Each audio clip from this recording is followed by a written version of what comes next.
Assalamualaikum warahmatullahi wabarakatuh. Bertemu lagi kita dalam pembahasan materi geografi. Untuk saat ini kita akan membahas materi tentang pusat pertumbuhan wilayah dan tata ruang wilayah. Ini merupakan materi kelas 12 semester 1. Namun sebelumnya saya ingatkan untuk jangan lupa klik like, subscribe, dan nyalakan loncengnya agar tidak ketinggalan pembahasan materi geografi yang berikutnya.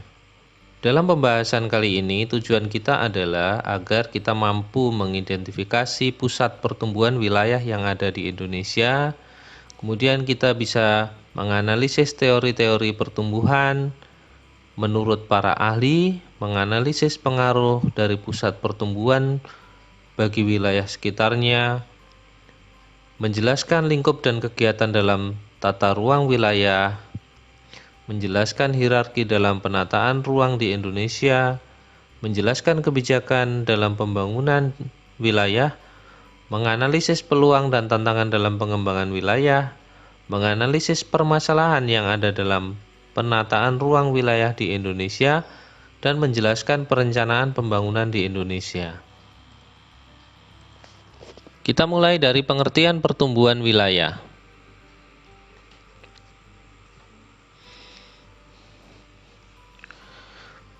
Pertumbuhan wilayah adalah suatu wilayah atau kawasan yang pertumbuhannya sangat pesat sehingga dapat dijadikan sebagai pusat pembangunan yang dapat mempengaruhi perkembangan kawasan lain di sekitarnya.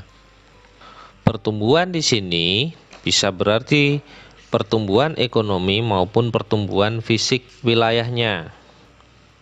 Daerah yang menjadi pusat pertumbuhan dapat berupa wilayah kecamatan, kabupaten maupun ibu kota provinsi dengan tingkatan dari skala nasional sampai skala regional. Pembangunan wilayah dan pusat pertumbuhan itu adalah suatu hal yang berkaitan. Perubahan yang terjadi dalam sebuah wilayah dengan potensi-potensinya dengan mengarah pada tujuan tertentu, maka hasil akhirnya adalah sebuah pembangunan wilayah. Sementara konsep pembangunan itu sendiri secara etimologis atau secara bahasa itu berasal dari kata bangun dengan awalan pem dan akhiran an yang tujuannya untuk menunjukkan hal pembangun dalam artian hal yang berkembang. Dalam bahasa dunia ada banyak kata yang terkait dengan pembangunan, mulai dari pertumbuhan, rekonstruksi, modernisasi, westernisasi, perubahan sosial, pembebasan, pembaharuan, pembangunan bangsa, dan sebagainya. Jadi di sini pembangunan itu tidak hanya masalah fisik saja, dalam artian fisik bangunan atau jalan atau sarana yang lain, tetapi juga pembangunan itu dalam bidang sosial. Agar dapat dikatakan ada pembangunan, maka ada beberapa indikator yang harus diperhatikan. Yang pertama adalah indikator kuantitatif. Indikator kuantitatif ini adalah sebuah indikator yang bisa diukur dengan angka. Contohnya adalah faktor ekonomi, ada pertumbuhan ekonomi, ada faktor politik, ada faktor sosial, ada faktor demografis, dan indikator lingkungan. Selain indikator kuantitatif, ada juga indikator kualitatif. Indikator ini gunanya untuk menganalisa komponen yang tidak bisa dihitung atau diukur dengan sebuah angka. Misalnya rasa aman. Rasa itu tidak bisa diwujudkan dalam sebuah angka, sehingga indikator yang dipakai adalah indikator kualitatif. Jadi misalnya kalau indikator rasa aman itu antara aman atau tidak aman. Pembangunan terkait dengan pertumbuhan. Ada beberapa teori yang terkait dengan pertumbuhan wilayah. Teori pertama dikemukakan oleh François Perroux. Tokoh ini menyatakan bahwa pertumbuhan ekonomi yang terjadi di suatu wilayah itu tidak terjadi di sembarang tempat, tetapi munculnya di lokasi-lokasi tertentu dengan kecepatan dan intensitas yang berbeda. Lokasi tempat munculnya pertumbuhan ekonomi inilah yang disebut dengan kutub pertumbuhan. Tokoh yang kedua adalah John Friedman. Dalam konsepnya, John Friedman menyatakan adanya daerah inti dan daerah pinggiran. Sebuah pengembangan wilayah akan melahirkan kota utama atau daerah inti dan wilayah di sekitar inti atau yang disebut dengan nama wilayah pinggiran. Wilayah pinggiran ini mempunyai ketergantungan pada wilayah inti. Tokoh ketiga yang mempunyai teori tentang pertumbuhan wilayah adalah Albert Hirschman. Beliau menyatakan bahwa pertumbuhan ekonomi pada daerah pusat pertumbuhan akan berpengaruh pada daerah belakangnya atau daerah di sekelilingnya melalui efek polarisasi dan efek penetasan ke bawah atau trickle down effect. Tokoh berikutnya adalah Rostow. Menurut Rostow, ada 5 fase pembangunan yang didasarkan pada ciri umum perubahan keadaan ekonomi, politik, dan sosial yang berlaku. Menurut Rostow, pembangunan dimulai dari adanya masyarakat tradisional yang kemudian berkembang menjadi prakondisi lepas landas, kemudian kondisi lepas landas, tahap selanjutnya bergerak ke dewasaan, dan yang terakhir adalah konsumsi massal. Tokoh berikutnya adalah Myrdal. Tokoh ini melihat keterkaitan antara konsep kutub pertumbuhan dengan persebaran ke ruangan dan proses pertumbuhan. Jika di suatu lokasi terdapat penanaman modal untuk mendirikan industri, maka tempat tersebut akan lebih maju dan berkembang dibanding wilayah lain. Ini sangat mudah dilihat contohnya. Misalnya, jika di kota atau di lokasi A didirikan pabrik, maka daerah sekelilingnya akan lebih cepat berkembang. Karena apa? Daerah sekelilingnya akan berusaha memenuhi kebutuhan minimal kebutuhan dari para pekerja pabrik. Kebutuhan pekerja pabrik itu diantaranya adalah kebutuhan tempat tinggal, sehingga para warga di sekitar pabrik akan menyediakan tempat kos atau barak. Kemudian ada kebutuhan makan, sehingga akan banyak dibuka warung-warung makan, dan sebagainya. Adanya pembukaan kos, barak, warung makan, dan sebagainya itulah nanti yang akan menjadikan daerah tersebut lebih cepat maju dan berkembang dibandingkan wilayah yang jauh dari pabrik atau industri. Tokoh berikutnya yang mempunyai teori pertumbuhan wilayah adalah Christaller. Beliau menyatakan, jika persebaran penduduk dan daya belinya sama baiknya dengan bentang alam, sumber daya alam, dan fasilitas transportasinya semua sama, lalu pusat permukiman menyediakan layanan yang sama, menunjukkan fungsi yang serupa, melayani area yang sama besar, maka hal tersebut akan membentuk kesamaan jarak satu pusat permukiman dengan pusat permukiman lainnya. Jadi di sini jika semua syarat-syarat yang diperlukan untuk perkembangan sebuah wilayah sama, maka satu lokasi permukiman dengan permukiman lainnya akan punya jarak yang sama. Karena dengan persyaratan yang sama tadi menjadikan kemungkinan setiap permukiman untuk berkembang itu juga sama. Di Indonesia ada beberapa lokasi yang menjadi pusat pertumbuhan utama. Salah satunya adalah Jakarta. Jakarta tidak hanya menjadi ibu kota negara, tapi Jakarta adalah daerah pusat pertumbuhan utama di Indonesia. Dari gambar itu bisa kita lihat bahwa Jakarta dulu itu mirip kota-kota lain yang sekarang ada di Indonesia. Tetapi karena Jakarta mempunyai potensi berupa penetapan Jakarta sebagai ibu kota negara, sebagai ibu kota ekonomi, maka Jakarta cepat sekali berkembang, sehingga hasilnya adalah keadaan yang bisa kita lihat di gambar yang bawah. Kenapa bisa seperti itu? Dengan adanya potensi yang dipunyai Jakarta itulah maka banyak menarik penduduk dari daerah pinggiran Jakarta atau daerah yang jauh dari Jakarta untuk datang ke Jakarta dan berusaha atau bekerja di Jakarta. Sehingga dengan kedatangan mereka, maka perekonomian dan pembangunan fisik akan lebih cepat berkembang. Kemudian apa saja yang menjadi faktor-faktor pendukung pertumbuhan sebuah wilayah? Faktor pertama adalah sumber daya alam. Ketersediaan sumber daya alam akan sangat mendukung sebuah perkembangan suatu daerah. Pengelolaan sumber daya alam yang optimal akan meningkatkan kegiatan ekonomi, memperluas lapangan kerja, dan meningkatkan pendapatan daerah. Kegiatan penambangan sumber daya alam atau kegiatan pemanfaatan sumber daya alam ini akan berpengaruh terhadap munculnya kegiatan ekonomi penunjang. Ini bisa kita lihat di daerah-daerah pertambangan yang biasanya menjadi pusat-pusat pertumbuhan yang baru. Misalnya di sekitar tambang minyak di kota Dumai di Provinsi Riau, kemudian di kota Bontang yang mempunyai tambang gas alam, atau di kota Timika yang dekat dengan Tembagapura sebagai kota tambang di Papua. Yang kedua adalah sumber daya manusia. Sumber daya manusia punya peran yang sangat penting dalam pembentukan pusat pertumbuhan di suatu wilayah. Tenaga kerja yang ahli, terampil, andal, kapabel, dan profesional dibutuhkan untuk mengelola sumber daya alam. Pusat pertumbuhan akan berkembang dan pembangunan berjalan lancar apabila tersedia sumber daya manusia yang andal. Kualitas dan kuantitas manusia sangat penting untuk mengelola suatu daerah. Produktivitas manusia yang tinggi akan meningkatkan pertumbuhan ekonomi daerah dan menjadi pusat pertumbuhan. Karena semua pemanfaatan sumber daya alam bergantung pada manusianya, sehingga faktor sumber daya manusia ini sangat penting. Faktor ketiga adalah topografi atau kondisi fisiografi wilayah. Kondisi fisiografi, daerah dengan dataran rendah akan memudahkan membangun jaringan transportasi, membangun sarana dan prasarana pendukung pertumbuhan wilayah, sehingga pada akhirnya mendorong adanya arus distribusi barang dan jasa, sehingga pertumbuhan wilayah akan semakin cepat. Faktor keempat adalah fasilitas penunjang. Pusat pertumbuhan akan lebih berkembang apabila didukung oleh fasilitas penunjang yang memadai. Beberapa fasilitas penunjang contohnya adalah jalan, jaringan listrik, jaringan telekomunikasi, pelabuhan, dan bandara. Wilayah yang memiliki fasilitas lengkap akan berpeluang lebih cepat menjadi pusat pertumbuhan. Fasilitas tersebut merupakan modal utama dalam membangun sebuah daerah yang pertumbuhannya pesat.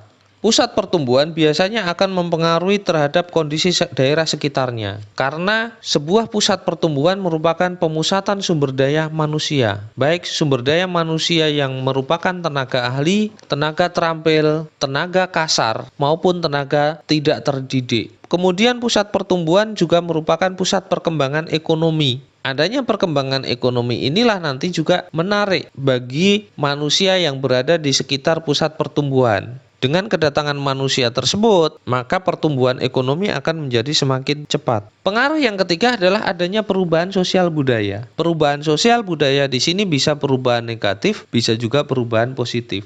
Contoh perubahan positif adalah akulturasi budaya atau bercampurnya budaya yang satu dengan budaya yang lain, sehingga akan timbul budaya baru. Kemudian adanya informasi antar daerah yang semakin meningkat. Itu adalah contoh-contoh pengaruh positif. Tetapi ada juga perubahan sosial budaya yang merupakan pengaruh negatif. Misalnya adalah lunturnya kebudayaan asli suatu daerah berganti dengan pengaruh dari kebudayaan asing. Itu adalah contoh negatifnya.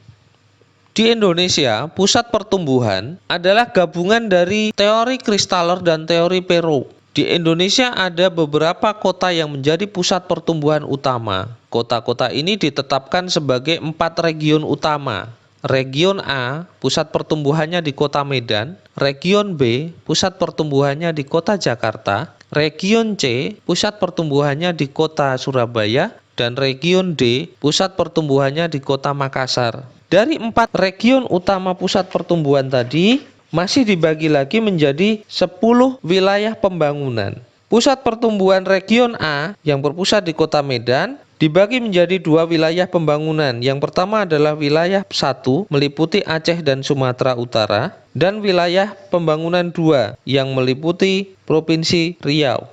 Kemudian region B yang berpusat di Jakarta mempunyai wilayah pembangunan 3 yang meliputi Provinsi Jambi, Sumatera Selatan, dan Bengkulu dengan pusat di kota Palembang. Kemudian ada wilayah pembangunan 4 yang meliputi Provinsi Lampung, Banten, Jakarta, Jawa Barat, Jawa Tengah, dan Daerah Istimewa Yogyakarta yang berpusat di Jakarta sebagai pusat pertumbuhannya. Masih di region B ada wilayah pembangunan 5 yang meliputi Provinsi Kalimantan Barat dengan pusatnya di kota Pontianak. Berikutnya region C, ada wilayah pembangunan 6 yang meliputi Provinsi Jawa Timur dan Bali dengan pusat pembangunan di kota Surabaya. Kemudian wilayah pembangunan 7 meliputi Provinsi Kalimantan Tengah, Kalimantan Timur, Kalimantan Selatan, dan Kalimantan Utara dengan pusatnya berada di kota Balikpapan dan Samarinda.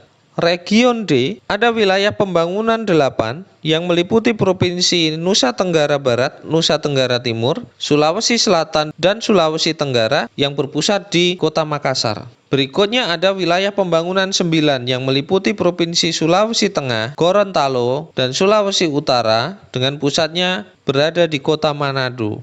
Yang terakhir ada wilayah pembangunan 10 yang meliputi Provinsi Maluku Utara, Provinsi Maluku, Provinsi Papua Barat, dan Provinsi Papua dengan pusat pembangunan wilayah ada di kota Sorong. Berikutnya kita masuk ke masalah tata ruang di Indonesia.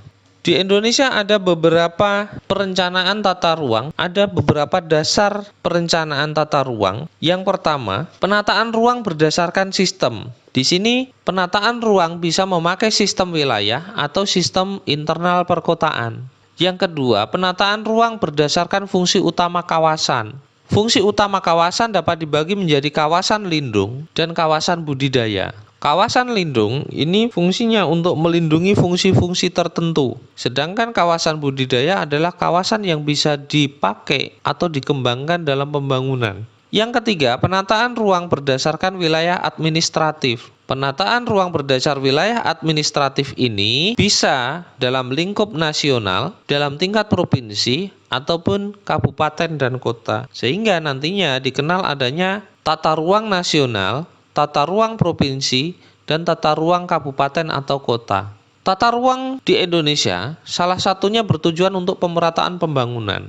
Untuk pemerataan pembangunan di Indonesia ada beberapa jalan yang ditempuh oleh pemerintah dengan program-programnya. Yang pertama adalah MDGs atau Millennium Development Goals. Yang kedua, ada rencana pembangunan jangka panjang nasional. Yang menjalankan rencana pembangunan jangka panjang nasional ini adalah pemerintah pusat dengan berdasarkan Undang-Undang Dasar Negara Republik Indonesia tahun 1945. Yang ketiga ada Program Nasional Pemberdayaan Masyarakat. Tujuan utama dari PNPM adalah mengurangi kemiskinan. Berikutnya, untuk pemerataan pembangunan di Indonesia dikenal juga adanya MP3EI atau Master Plan Percepatan Pembangunan Ekonomi Indonesia. Tujuan dari MP3EI adalah mempercepat dan memperkuat pembangunan ekonomi sesuai dengan keunggulan dan potensi strategis wilayah. MP3EI dibagi menjadi 6 koridor utama. Yang pertama adalah koridor ekonomi Sumatera, koridor ekonomi Jawa, koridor ekonomi Kalimantan, koridor ekonomi Sulawesi, koridor ekonomi Bali Nusa Tenggara, dan koridor ekonomi Papua Maluku. Masing-masing koridor ini bertumpu pada keunggulan daerah masing-masing. Koridor Sumatera merupakan sentra produksi dan pengolahan hasil bumi, serta lumbung energi nasional. Koridor Jawa berperan sebagai pendorong industri dan jasa nasional. Koridor Kalimantan berperan sebagai pusat produksi dan pengolahan hasil tambang, serta sebagai lumbung energi nasional. Koridor Sulawesi sebagai pusat produksi dan pengolahan hasil pertanian, perkebunan, perikanan, migas, dan pertambangan nasional. Koridor Bali Nusa Tenggara berperan sebagai pintu gerbang pariwisata dan pendukung pangan nasional. Koridor Papua Maluku berperan sebagai pusat pengembangan pangan, perikanan, energi, dan pertambangan nasional. Masing-masing koridor ini mempunyai peran sesuai dengan potensi yang dimiliki oleh kawasan masing-masing, sesuai dengan potensi sumber daya alam yang ada di daerah tersebut. Daerah yang tidak mempunyai kekayaan sumber daya alam melimpah diarahkan sebagai daerah industri dan jasa atau pariwisata, misalnya koridor Jawa dan koridor Bali Nusa Tenggara, di mana ketersediaan sumber daya alam jauh lebih kecil dibandingkan dengan koridor Sumatera, Kalimantan, Sulawesi, atau Papua. Dalam penataan ruang, harus diperhatikan adanya prinsip-prinsip pengembangan wilayah. Yang pertama adalah pengembangan wilayah didasarkan atas dasar karakteristik daerah yang bersangkutan, baik aspek ekonomi, sosial, budaya, dan politik. Yang kedua, prinsipnya adalah pengembangan wilayah harus dilakukan secara komprehensif dan terpadu. Yang ketiga, pengembangan wilayah mutlak harus mempunyai keterkaitan ke depan dan ke belakang secara kuat. Yang keempat, pengembangan wilayah dilaksanakan sesuai dengan prinsip otonomi dan desentralisasi. Dan yang terakhir, pengembangan wilayah harus berbasis pada sektor unggulan. Kelima prinsip ini diterapkan dalam wilayah pusat pertumbuhan di Indonesia maupun dalam MP3EI. Meskipun begitu, tetap muncul permasalahan dalam pengelolaan penataan ruang di Indonesia. Permasalahan ini bisa disebabkan oleh beberapa hal. Yang pertama, belum tepatnya kompetensi sumber daya manusia dalam pengelolaan penataan ruang. Permasalahan kedua, rendahnya kualitas hasil rencana tata ruang, baik disebabkan sulitnya memperoleh data dan peta dasar. Ketersediaan data di Indonesia belum bagus, sehingga diperlukan sebuah gebrakan untuk menyediakan data dasar dan peta dasar yang diperlukan untuk perencanaan tata ruang. Permasalahan ketiga, belum diajukan perundangan penataan ruang sebagai payung kebijakan pemanfaatan ruang bagi semua sektor. Peraturan perundangan yang tersedia belum mampu mengatasi permasalahan-permasalahan maupun menjadi payung bagi kebijakan-kebijakan baru dalam hal penataan ruang. Permasalahan keempat, belum berfungsinya secara optimal penataan ruang dalam rangka menyelaraskan, mensinkronkan, dan memadukan berbagai rencana dan program sektoral dan wilayah. Yang kelima, ego sektoral dan regional yang ditandai dengan kurangnya kemampuan menahan diri dari keinginan membela kepentingan masing-masing secara berlebihan. Permasalahan keempat dan kelima ini adalah hal yang berkaitan antara pemerintah pusat dan daerah ataupun antar pemerintah daerah yang berdekatan. Kadang sulit untuk menyelaraskan dan mensinkronkan program-program dalam penataan ruang. Peraturan pemerintah pusat kadang ditabrak oleh pemerintah daerah, ataupun kadang para pemimpin di daerah lebih mengedepankan program-program kerja masing-masing tanpa memperhatikan peraturan yang ada di atasnya. Permasalahan keenam, dukungan terhadap pengembangan wilayah belum optimal. Dukungan di sini bisa berupa dukungan dari masyarakat maupun dari pemerintah daerah. Masyarakat seharusnya tidak hanya menjadi objek dari pemanfaatan ruang, tetapi mereka harus menjadi pelaku dalam pemanfaatan ruang. Dalam hal ini harus diperhatikan hak masyarakat dan menghargai kehidupan sosial budaya beserta kearifan lokal yang berkembang dalam masyarakat. Yang ketujuh, terjadi penyimpangan pemanfaatan ruang dari ketentuan dan norma yang seharusnya ditegakkan. Ini berarti dari perencanaan tata ruang yang sudah jadi dibelokkan pemanfaatannya dari yang sudah diatur. Misalnya, sebuah kawasan pertanian dalam rencana tata ruang sudah disebutkan bahwa lokasi tersebut ditetapkan sebagai kawasan pertanian karena mempunyai saluran irigasi yang baik, tanah yang subur dan sebagainya. Tetapi pada kenyataannya daerah tersebut berkembang menjadi daerah perumahan. Inilah yang disebut dengan terjadinya penyimpangan pemanfaatan ruang, yang seharusnya adalah daerah pertanian menjadi daerah permukiman. Permasalahan berikutnya adalah masih belum lengkapnya alokasi fungsi-fungsi ruang pada skala detail dan operasional yang secara langsung dapat digunakan untuk pemberian izin pemanfaatan ruang. Di sini, penataan ruang belum dibuat sampai skala detail, sehingga dalam penentuan lokasi pun kadang-kadang masih tumpang tindih karena permasalahan data yang tidak jelas. Nomor 9, masih lemahnya pemenuhan hak dan kewajiban serta peran serta masyarakat dalam penataan ruang. Ini terkait dengan hal yang tadi. Masyarakat harus diperhatikan sebagai pelaku dan juga harus diperhatikan adanya kearifan-kearifan lokal di masyarakat. Yang ke-10, lemahnya dukungan teknologi informasi dalam proses pengambilan keputusan. Dalam beberapa hal atau dalam penentuan sebuah lokasi wilayah untuk penataan ruang, pemanfaatan teknologi belum dilakukan secara optimal sehingga hasil yang diperoleh juga tidak bisa maksimal. Permasalahan berikutnya, masih terbatasnya kompatibilitas dan kesesuaian standar peta yang digunakan dalam perencanaan tata ruang wilayah pada berbagai macam skala. Ini terkait dengan data dan peta yang diperlukan dalam perencanaan tata ruang. Permasalahan ke-12 adalah problem teknis materi dari peraturan tentang penataan ruang. Ini terkait dengan peraturan perundangan ataupun peraturan pemerintah. Dari permasalahan-permasalahan yang timbul, maka ada tantangan yang harus diselesaikan dalam hal penataan ruang. Tantangan pertama adalah posisi Indonesia di kawasan yang sangat cepat berkembang, yaitu Pacific Ocean Rim, Indian Ocean Rim, yang berimplikasi pada perlunya mendorong daya saing perekonomian khusus dalam rangka pertumbuhan ekonomi wilayah. Ini terkait dengan posisi strategis Indonesia yang berada di sekitar Samudra Pasifik dan sekitar Samudra Hindia di antara dua benua, Australia dan Asia. Seperti yang kita ketahui bahwa kawasan yang kita tinggali ini adalah sebuah kawasan yang sangat cepat berkembang dengan pertumbuhan ekonomi yang cukup tinggi. Jika kita tidak bisa menyelesaikan masalah penataan ruang, maka dikhawatirkan perkembangan yang ada di Indonesia tidak bisa mengimbangi perkembangan yang ada di negara-negara tetangga atau kawasan. Tantangan kedua adalah ketersediaan alam yang semakin terbatas di Pulau Jawa, Sumatera, dan sebaliknya lebih melimpah di kawasan timur Indonesia namun belum dimanfaatkan secara optimal. Tantangan yang ketiga, letak Indonesia pada pertemuan tiga lempeng tektonik mengakibatkan kerawanan bencana yang sangat tinggi. Dengan penataan ruang diharapkan mitigasi bencana dapat berjalan dengan lebih baik.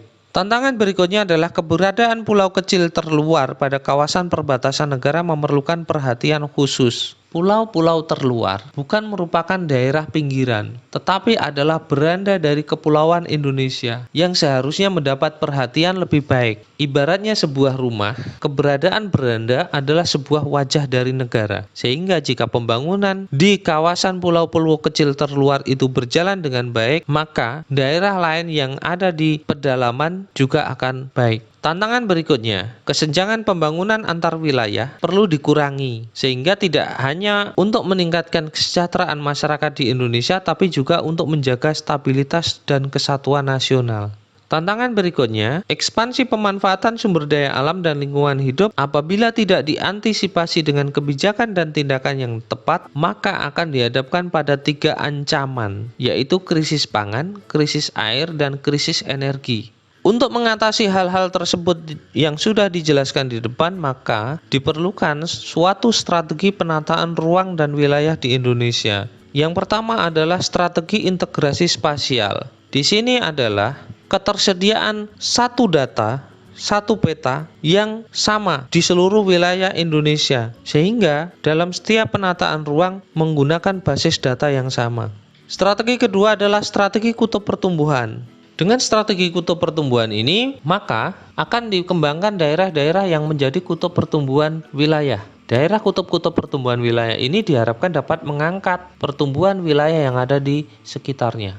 Yang ketiga ada strategi desentralisasi teritorial, ini terkait dengan otonomi daerah. Yang keempat ada strategi pengembangan kota kecil dan menengah. Yang kelima ada strategi rural urban linkage. Strategi ini adalah menghubungkan antara kota dan desa, sehingga wilayah kota dapat mengangkat daerah-daerah pedesaan yang ada di sekitarnya. Dengan strategi rural urban linkage ini diharapkan tidak ada daerah-daerah tertinggal di Indonesia. Yang terakhir adalah strategi agropolitan. Strategi ini untuk mengatasi krisis pangan. Dengan strategi ini maka akan dikembangkan daerah-daerah yang menjadi pusat pengembangan pertanian tanaman pangan. Dari hal-hal di depan, maka dapat dirangkum permasalahan dalam penerapan tata ruang di Indonesia menjadi beberapa hal. Yang pertama adalah pemanfaatan dan pengendalian ruang belum efektif. Yang kedua, lembaga penyelenggara penataan ruang belum efektif. Yang ketiga, sistem informasi penunjang pembangunan belum optimum. Ketiga hal ini terkait dengan peraturan dan kelembagaan dalam penataan ruang. Yang keempat, ada kesenjangan antar wilayah di Indonesia. Kesenjangan ini ditandai dengan tidak imbangnya pembangunan antara wilayah Indonesia Barat dengan wilayah Indonesia Timur. Yang kelima, ada potensi konflik pemanfaatan ruang. Permasalahan kelima ini bisa terjadi jika penegakan aturan dalam pemanfaatan ruang di Indonesia tidak ditegakkan secara benar. Jika masih terjadi kompromi terhadap hal-hal tertentu, maka potensi konflik ini akan semakin besar. Contohnya di sini yang sering terjadi adalah konflik antara masyarakat dengan perkebunan besar.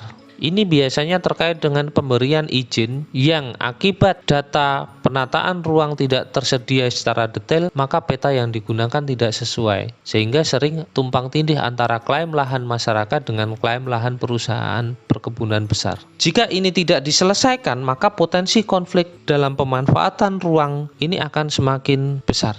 Demikian yang kita bahas dalam kesempatan kali ini. Akan lebih baik jika kalian juga membaca literatur yang lain untuk menambah pengetahuan. Terima kasih atas perhatiannya. Sekian. Wassalamualaikum warahmatullahi wabarakatuh.